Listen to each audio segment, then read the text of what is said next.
Agora no Repórter MD eu recebo Laura Alves, ela que é fisioterapeuta oncológica, e estamos no mês de Outubro Rosa e como é importante a gente falar sobre câncer de mama, pós, pré-operatório. Laura, seja bem-vinda. A fisioterapia oncológica, ela é essencial nesse tratamento, mesmo antes da cirurgia para a retirada do nódulo na mama? Sim, tudo bem, pessoal? A fisioterapia ela é muito importante nesse contexto, que a gente precisa avaliar a paciente antes da cirurgia, para ver se tem alguma complicação ortopédica antes, prévia. Então, quando eu consigo avaliar antes essa paciente, eu consigo saber, por exemplo, se é uma professora que tem um problema de mobilidade, uma bursite, uma tendinite, ela vai para a cirurgia e quando ela volta com restrição de movimento. Então, e todas as orientações, né? Como se comportar no pós-operatório, quais os cuidados que ela deve ter, se pode pegar peso, se não pode pegar peso, né? Toda essa orientação para que ela passe o pós-operatório bem, né? Muitas vezes a gente fica tão preocupada e restringe essa preocupação com o momento da cirurgia, com a químio, com a rádio, sendo que é um tratamento multidisciplinar que envolve outros profissionais. Então, a fisioterapia. Eu sempre pensei que ela era essencial no pós-operatório. E vejo, conversando com você, fazendo essa entrevista, portanto, né, foi justamente daí que veio a iniciativa em trazer a Laura aqui para esclarecer para a gente. O pré, ele é importante esse acompanhamento para que a recuperação seja mais rápida, mais confortável para o paciente. Sim, justamente, porque às vezes, né, o cirurgião oncológico faz a cirurgia e ela vem para a fisioterapia 30 dias depois. Então, ela já sofreu esses 30 dias desnecessariamente. Porque com a orientação da fisioterapia, ela poderia ter mobilizado o braço, poderia ter feito a parte de eletroterapia, laser, na regeneração desse tecido, e ela poderia ter uma melhor qualidade de pós-operatório, né? Mais confortável. Mais confortável. O movimento voltando de forma mais natural, a sensação de naturalidade. Porque a gente se preocupa também no pós-operatório em fazer com que ela tenha toda a parte de mobilidade e atividade de vida diária normal, porque o câncer foi retirado, o tratamento, né, às vezes elas fazem quimioterapia, fazem a cirurgia, né, às vezes, alguns casos fazem primeiro a cirurgia, depois a quimio, mas na grande maioria essa sequência. Então elas precisam voltar, elas têm alteração de sensibilidade das mãos e dos pés pela quimioterapia. Isso a gente acaba tratando na fisioterapia. Então no pós-operatório, quanto mais cedo, mais precoce ela vier para a fisioterapia, melhor, porque tem essas orientações. Certa vez eu entrevistei um fisioterapeuta e ele disse para mim que a dor não pode ser impedimento para o movimento. Justamente. Que é justamente o movimento, claro, com a orientação de um profissional que vai fazer com que aquela dor diminua, porque a gente tem a sensação, doeu, fica estabilizada, né? Assim, tô dura, não mexo. E o que acontece, por exemplo, numa mastectomia, com esvaziamento, que a gente chama de esvaziamento axilar, que é a retirada do sistema linfático da axila, de toda essa região. Então, o que acontece? A paciente, por proteção, ela fica com o braço retraído.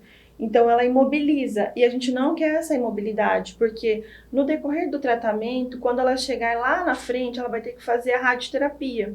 E na radioterapia, ela precisa dessa mobilidade, que o braço esteja alcançando atrás da cabeça.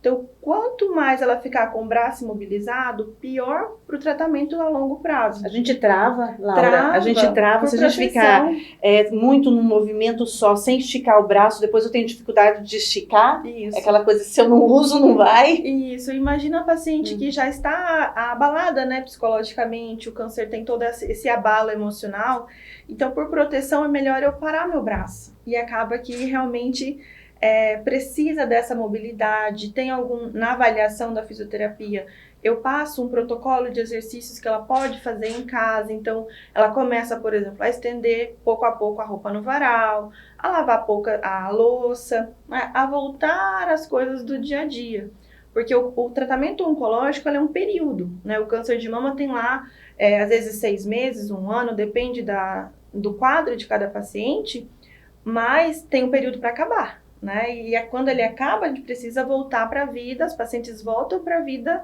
de trabalho, cuidar dos filhos, né, fazer atividade física. E se eu tô com aquele braço com limitação de movimento, né, pelo tempo que eu fiquei parada, né, pela dor, pelo medo, porque acontece a quimiocirurgia, quando ela vai para rádio, se esse braço não alcança a angulação, né, o espaçamento que ele precisa, isso pode prejudicar a radioterapia, pode dar aí algum BO?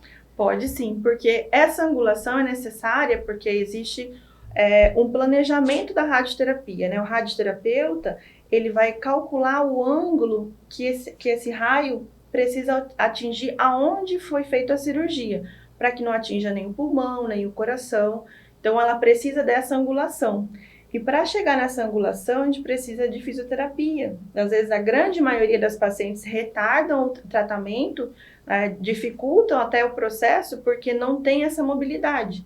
E se não tem essa angulação, não faz a radioterapia. E Laura, e o Sistema Único de Saúde tem esse suporte para essas pacientes? Sim, a gente hoje tem o Centro de Reabilitação, né, Dom Aquino, o Hospital do Câncer para os pacientes que estão em tratamento. São os 2 centros especializados nessa área, né, que é via SUS, né. E, então, assim, a gente tem essas 2 vertentes, mas fisioterapeutas oncológicos são poucos no estado. É uma área da fisioterapia que ainda é nova, né, mas de atuação, mas tem poucos profissionais. E aí vocês acabam se unindo também para auxiliar de alguma maneira muitas mulheres que precisam de informação, precisam de atendimento, como você disse, o atendimento quanto mais precoce, mais sucesso de resultado. Isso, hoje a gente tem algumas parcerias, né, como por exemplo o MT Mama, que tem orientação, alguns folhetos informativos, né, que eu disponibilizo também nas redes sociais. Então, a gente tem essas parcerias, sim. E esse coração que você trouxe? Então, o coração é uma história muito bonita de uma paciente que ela teve, né, o câncer de mama nos Estados Unidos. E ela divulgou essa informação, porque o coração ele tem as orelhinhas um pouco maior, porque ele precisa fazer um encaixe. Então, as pacientes ficam mais confortáveis. Então, no tratamento dela, ela recebeu um coração. E aí disseminou essa ideia pelo mundo, né? Então, eu fiz com a minha logomarca e com o slogan de coração para sua recuperação. Que a gente eu dou essa almofada no dia da avaliação, né? Quando eu encontro com a paciente, para ela poder ficar mais confortável, às vezes para viajar, com o cinto de segurança, que ela coloca para não ter compressão. Então, ela fica mais confortável para fazer todo o tratamento. Você já tem uma trajetória na fisioterapia com o pós-cirurgia plástica, né, fisioterapeuta oncológica, mas assim, a cirurgia plástica, né, de mama, então acaba também fazendo essa intervenção nessa região, a retirada. E aí existem, assim, a gente fica pensando, né, fez a cirurgia, muitas vezes faz a retirada e já faz a cirurgia, já a reconstrução, já coloca a prótese. Quais são as diferenças do pós de cada uma? Quando é só uma questão estética e quando é a retirada de algo para depois colocar o prótese? Isso, é bem interessante isso, porque assim, eu tenho aí 14 anos de profissão e 12 anos eu venho trabalhando com cirurgia plástica. E dentro da cirurgia plástica existe a drenagem linfática, né, a eletroterapia, alguns cuidados. Então, quando é só cirurgia plástica, a gente tem um sistema linfático íntegro, né? Foi só colocado a prótese ou uma mamoplastia de aumento ou mastopexia, que reduz a pele. Agora, na cirurgia oncológica da mastectomia ou da quadrantectomia, que é um quadrante, retira-se o sistema linfático. E o sistema linfático que tem uma estrutura chamada linfonodo. Esse linfonodo não nasce outro. Então, é uma drenagem específica, é uma mobilização de pele específica para paciente oncológico. Então, o normal seria levar para a axila, mas como eu não tenho esse linfonodo na axila, eu preciso de um redirecionamento. E essa drenagem específica, ela não é estética, ela é fisioterapêutica. É muito sério, né? É muito sério, porque imagine você vai fazer uma drenagem de um líquido para uma região que a gente usa em aula, né, para exemplificar, como se um ralinho tivesse fechado. O ralinho da axila, que fluiria esse líquido, não tem. Então, eu preciso levar para outras regiões. Então, causa um desconforto, essa região fica com edema, fica inchada e as pacientes sentem muita dor. Nossa, então assim, é muito específico. Muito específico. E o pós? Por exemplo, você citou a questão do cinto de segurança. O que a gente não deve fazer, seja uma cirurgia retirada e depois essa reconstrução da mama ou só cirurgia plástica, em relação a pentear o cabelo, escovar, carregar peso? Geralmente é assim, no pós-operatório a gente orienta que até a retirada dos pontos, até a total cicatrização, a paciente se limite a 90 graus, pouco a pouco. Então ela pode pentear o cabelo, escovar os dentes, vestir uma roupa mais leve, mas que ela não se limite, que ela não se limite aos movimentos, que ela faça pequenos movimentos, mas que não trave.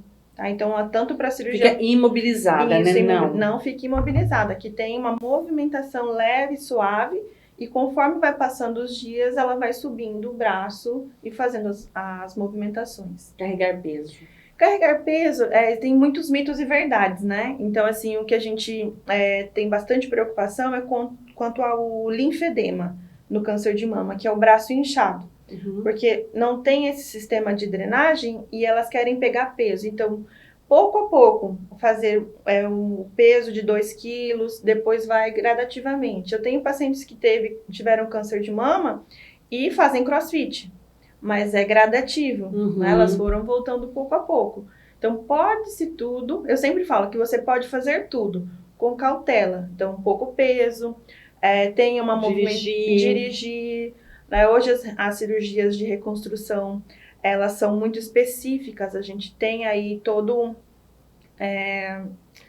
técnicas, né, bem apuradas dos cirurgiões para poder, o quanto mais cedo essas pacientes retornarem às atividades de vida diária. E Laura, a gente está chegando agora ao final da nossa entrevista.